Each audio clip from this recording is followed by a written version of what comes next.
I don't want Nico moping around the house. He might be grounded, but I also want him to have some socialisation aside from tagging along with Enzo to a few of his jobs or sitting in my office at work. So the next morning, when Nico stays behind in his room, I walk Ida to the bus stop so that I can arrange a play date with Spencer. As expected, Janice shows up to the bus stop with Spencer, who has his leash firmly attached to his backpack.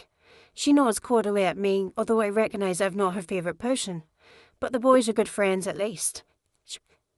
After the kids board the bus and it sends them away to school, I clear my throat and offer Janice my best smile. Hey, any interest in a play date after school today? She snorts. A play date? You've got to be kidding me, Millie. Based on her response, I should probably just drop her, but I can't help myself. Why not? Nico was splendid. She's wearing a bathrobe on top of a long nightgown, and she wraps it more tightly around her body frame. For fighting. He was defending a girl who was being bullied. I sound like Enzo, but he did have a valid point. I'm sure. Janice sneers at me. Honestly, Millie, even if this hadn't happened, I hadn't planned to allow your son back at my house again. Why not? Spencer loves him. Spencer is a child. She pushes her horn-rimmed glasses up the bridge of her nose. I did not appreciate Nico's behaviour in my house. He was very rude. I find him extremely aggressive. It doesn't surprise me one bit that he punched another boy. As much as I hate hearing her talk about my son that way, part of me wants to get more information out of her.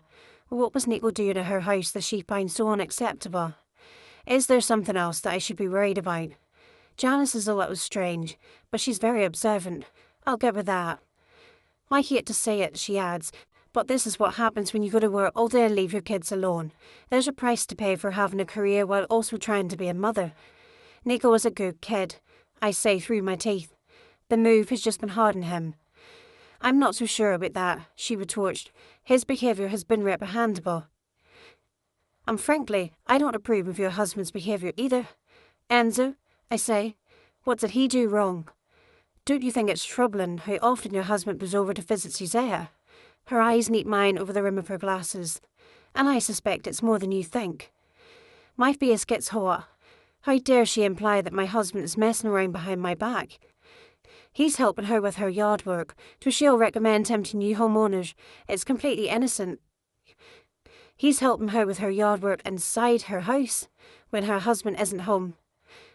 I hate the way a smile spreads across Janice's lips when she realises that her words have finally hit home. You're mistaken, I finally say. No, she says.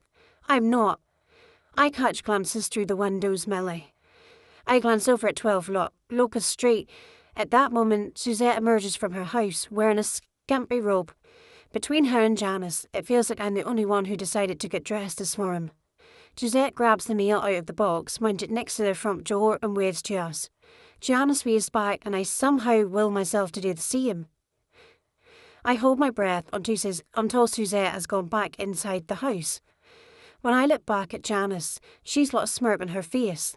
I want to smag it off her. So, what? I say, you're just watching the cul-de-sac all day, spying on the other two houses. Somebody should, she snips back at me. You might be better off if you did the same.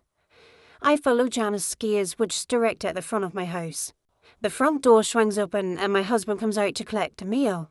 He is still wearing his pyjama pants, but he doesn't have on his shirt. He flashes us a